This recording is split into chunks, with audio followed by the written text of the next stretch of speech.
Mukanya itu kayak aku tapi mukanya tuh hancur.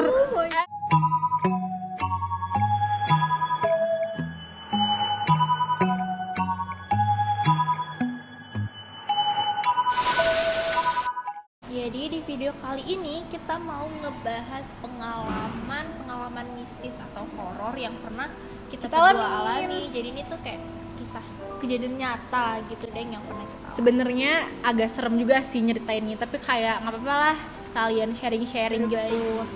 Siapa duluan nih yang mau sharing? Nifa deh. Ayo kan. Oke. Batu gunting kertas. Oke, batu gunting kertas. Oke ya, jadi aku duluan ya. Sebenarnya banyak sih, tapi ganti-gantian aja kalian ya. Kalian ya, kali ya.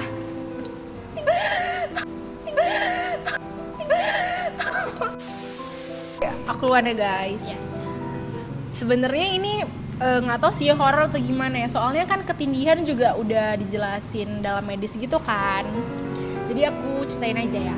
Jadi kayak pas SMP gitu, aku pernah ketindihan. Sebenarnya sih sebelumnya tuh belum pernah ngerasain tuh. Jadi pada saat itu aku yang kayak panik kali kan. Jadi kira-kira jam 3-an gitu. Karena aku bisa lihat jam gitu kan, meskipun kayak gelap gitu. Kayak udah terbangun gitu, kita udah bangun, sebenarnya udah bangun, udah buka mata, tapi nggak bisa gerak sama sekali, nggak bisa gerak. Tapi yang sebenarnya yang serem itu bukan karena nggak bisa geraknya sih, itu nggak sih tiba-tiba di kuping kiriku kayak aku inget jelas sekali ada yang ketawa kayak ih takut sebenarnya kalau ingat itu serem, jadi kayak di sebelah kiri kayak bener-bener di kuping kiri itu deket kali, suaranya deket kayak emang bener-bener jelas sekali. Jadi dari situ aku baca ayat kursi gitu kan banyak terus pindah ke kuping kanan. Iya juga. Dia ketawa kayak gitu. Serem kali sih. Iya kayak itu deket kali kayak emang bener-bener. Oke, korban Korea. Jadi bener-bener kayak nyata jelas gitu aku denger, sampai sekarang juga masih inget itu. Jadi serem kali sih. Jadi mulai dari itu pernah ketindihan tapi nggak pernah sampai ada suara kayak ketawa. Iya nih teman-temanku juga pernah cerita sih kayak yang ketindihan, tapi emang nggak ada ngalamin yang suara-suara kayak gitu. Itu real kali suaranya, jadi kayak takut gitu beb. Jadi cerita kedua ini dari aku sih. Itu kejadiannya pas aku kecil, pas di rumah nenek. Jadi tuh lagi malam-malam tidur malam. Jadi tuh kayak biasanya kan ada sih suara-suara musang gitu kan, yang di atap-atap itu kayak jerat atau kucing atau tikus gitu kan. Tapi kali ini emang udah biasa sih dengar suara musang jalan-jalan di atap, tapi kali ini tuh beda, suaranya tuh diselingin sama suara bukan tawa, suara nangis gitu. Tapi suara nangisnya tuh kayak lompat dari satu atap ke atap yang lain. Nggak lompat, dia nggak denger Pindah-pindah gitu. Bukan tawa, suara nangis gitu. Tapi suara nangisnya tuh kayak lompat dari satu atap ke atap yang lain. Nggak lompat, dia nggak denger Pindah-pindah gitu ya suaranya tuh kayak datang terus kayak jauh, terus datang lagi jauh lagi, kayak mengelilingin rumah gitu ya. Enggak, satu komplek gitu. Satu komplek. Datang terus dia datang lagi. Dia nggak bisa tidur lah malam itu, kayak mikirin itu apa, terus sembunyi di balik selimut. Apalagi itu masih kecil, masih SD. Jadi lebih ketakutan gitu nggak sih karena masih kecil ya kan? Jam berapa ya? Jam 2-3an gitu. Tapi kata orang-orang jam 2-3an itu kayak saat-saat mereka tuh muncul gitu nggak sih? Iya. Katanya. Tunggu, itu yang dengerin emang semua orang yang di rumah gitu ya, Meh? Enggak, kayaknya Mimi doang. Tapi gitu. pas paginya Mimi tanya itu, pas lapor ke nenek, lo ini suara apa ya gitu kan. Terus dibilang nggak ada, itu paling tuh musang, entah lagi melahirkan musangnya nangis katanya gitu mungkin. Tapi gini ya, tapi gini nggak sih, kalau kita masih kecil kita nanyakin hal-hal kayak gitu sama orang tua kita atau sama kayak Mimi nanya sama nenek, dia nutupin gitu meskipun dia tahu atau dia pernah dengar sebelumnya, dia tahu ada something gitu kan, biar kita nggak takut. iya ya biar kita kali. nggak takut, jadi tutup-tutupin gitu. Iya, iya. Jadi ini Niva ada cerita lagi sih, tapi yang ngalamin bukan Niva tapi abang Niva. Jadi dia itu kayak belum tidur malam-malam, ya kayak biasalah abang-abang belum tidur main game sampai jam 2, jam 3. Jadi dia itu kayak jam-jam 2 keluar kamar. Nah, pas keluar kamar itu dia kayak menuju depan gitu kan, ke pintu keluar. Terus dia nengok kayak ada orang pas di depan pintu gitu, kayak mau keluar gitu. Dia liatin itu orangnya siapa, kok mirip sama aku katanya. Terus sampai dia bingung sendiri gitu kan. Belum tidur. Kenapa belum tidur, udah jam 2. Soalnya ya biasanya aku juga belum tidur, aku biasanya kayak drakoran di kamar. Maksudnya nggak pernah keluar kamar gitu. Pintu keluar mau kemana malam-malam? Iya, dan itu juga aku juga penakut kan. Jadi kayak buat apa juga keluar kamar jam segitu. Nah, dia bingung juga, kayak dia nanya dong kan, pasti kita kalau bingung kenapa sih ini pasti nanya kan. Jadi dia nggak deketin tapi kayak dari jauh gitu dia bilang, Nif, kenapa belum tidur? Udah jam berapa? Mau ngapain sih di situ? Mau keluar katanya gitu. Terus ternyata di situ katanya aku balik badan, tapi dia bilang mukanya itu kayak aku, tapi mukanya tuh hancur. Mukanya tuh hancur. Hancur kayak cracky gitu nggak sih, yang kayak hancur, bener-bener hancur gitu mukanya.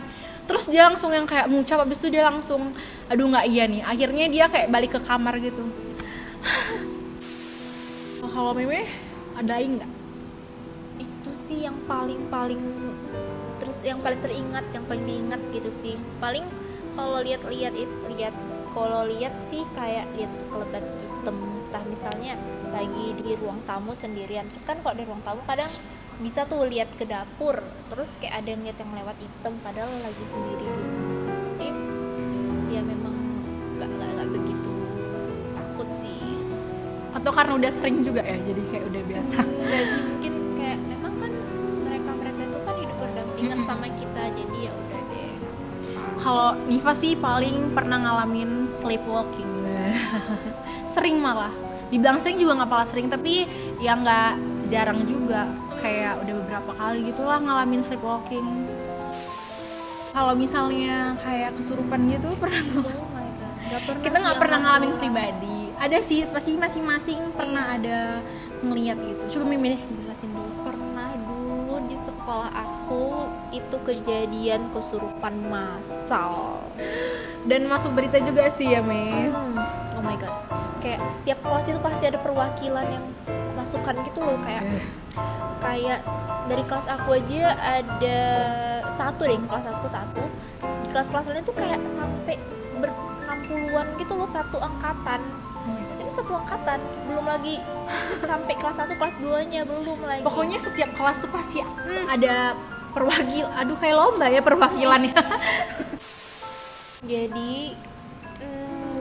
Jadi tuh gak tahu sih asal mulanya itu dari mana, tapi denger itu ada yang kayak ngebuang ludah itu di satu sumur. Emang di sekolah kami tuh ada satu sumur gitu di dekat lapangan. Sebenarnya tuh tempatnya tuh nggak yang terpelosok gitu emang. Jadi kayak di tengah gitu loh sumurnya tuh, kayak bisa kita lihat dari kelas gitu, bukan yang di belakang kamar mandi gitu kan.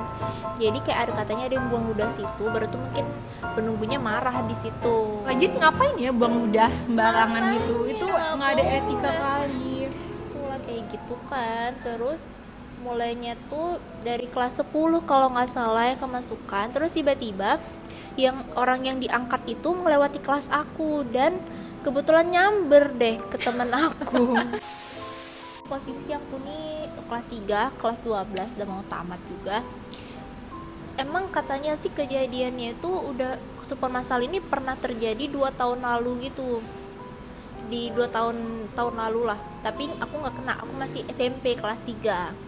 Jadi kayaknya ada waktu-waktunya gitu loh, berkala gitu, berapa tahun sekali katanya sih mitosnya. Jadi Tapi dulu tuh SMA-nya tuh masih banyak-banyak pohon. Kalau sekarang kan udah bagus lah gitu kan, udah di pagar-pagarian. Terus kayak rame banget dan ujungnya tuh sekolah itu selama 3 hari sih kayak gitu. Oke. 3 hari. Dan aku sempet takut nggak mau masuk sekolah. Tapi alhamdulillah lah kuat lah juga kan. Terus kayak bisa reda lagi sekolahnya itu kayak disiram sama darah ayam gitu sih kayak. Tadi Meme bilang bola redanya itu setelah dikasih darah ayam hitam, kayak serem juga nggak sih itu? Kayak makanya Meme tuh pas masuk sekolah pas datang terus kayak lihat tuh ini di kayak kan di depan kelas tuh ada tempat duduk keramik gitu kan, terus yang kalau di sini kok ada banyak darah percikan darah gitu. Serem juga ya, serem. Tapi alhamdulillah kayaknya aman-aman aja deh sekolahnya sampai sekarang. Tapi sebenarnya sih yang makhluk-makhluk yang kayak gitu nggak bakal ganggu kalau kita luar nggak ganggu dia gitu. Makanya kayak gimana ya, saling menghargai karena Punya dunia masing-masing. iya kan punya dunia masing-masing, jangan saling mengganggu juga gitu kan. Kalau aku sih kalau ngeliat kesurupannya itu awalnya kayak free class gitu kan, lagi free class, terus tuh males gitu kan, pengen rebah-rebahan ke UKS sama temen berdua gitu kan ke UKS. Abis itu tiba-tiba ada kayak seangkatan juga cewek gitu, dia tiba-tiba kayak teriak-teriak gitu loh, ini kenapa gitu kan, kaget, lagi rebahan, lagi enak-enak lagi santai-santai gitu. Sebelah gitu. Iya kayak ini kayak banyak gitu kan kasurnya. Pokoknya kasurku sama kasur dia tuh sebelahan. Tapi ada space gitu lah, nggak langsung sebelah gitu. Nggak pakai tirai. Enggak, tirainya lagi dibuka karena aku kenal juga sama dia, jadi kayak teman-teman gitu, teman-teman seangkatan. Jadi ya nggak apa-apa lah gitu kalau misalnya tirainya nggak ditutup. Ternyata kan denger dia tuh teriak-teriak. Nifa kirain tuh dia kayak kesakitan gitu. Aku kirain dia kesakitan karena lagi PMS mungkin atau gimana, perut kita kan suka nyeri-nyeri yang aduh sakit kali gitu kan. Tapi dia teriaknya makin lama tuh makin kayak orang gila gitu, kayak Tiba-tiba gitu teriak. tiba-tiba kayak yang teriak yang bener-bener teriak gitu, makin lama kedengerannya awalnya kayak teriak-teriak biasa gitu kan. Makanya aku kirain dia sakit Dia karena sama nyeri. siapa? Sama temennya juga. Iya dia sama temennya, kayak ada yang nemenin dia gitu, kayak 2 orang. Jadi orangnya bertiga kalau nggak salah ya, bertiga atau berempat gitulah. Jadi kayak makin lama itu sumpah ini orang aneh kali. Terus ternyata aku tahu kesurupannya karena dia tiba-tiba temennya nelpon papahnya si cewek ini bilang, "Om, si bla bla bla ini kesurupan," gitu kayak kan udah mau keluar tapi temennya minta tolongi pegangin tangannya. Ini Nifa terpaksa kayak megangin tangannya dia gitu. Kok beraninya, ampun. Sebenarnya kasihan juga, kayak iya udah penakut. Kalau Mimi takut kali sih, Mimi keluar Udah sih langsung dari keluar situ ya. kan, biar langsung. Sebenarnya rada penasaran juga sih. Kita kayak hal-hal kayak gitu sometimes kayak ada rasa penasaran juga gitu, enggak ya? Jadi udah kayak gitu dipegangin lah. Nggak lama datang lah papanya. Terus ada ustadz gitu-gitulah. Jadi kayaknya sekian deh cerita horor dari kita. Merinding.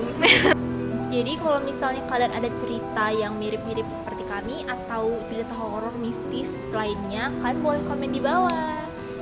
Terus mana tahu ada yang menarik, jadi kita bisa ceritain lagi di next video gitu kan, jadi bisa sharing lagi.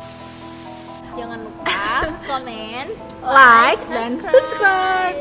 Juga jangan lupa share ke teman-teman kalian, jadi teman-teman kalian bisa nonton juga deh. Oke, bye bye.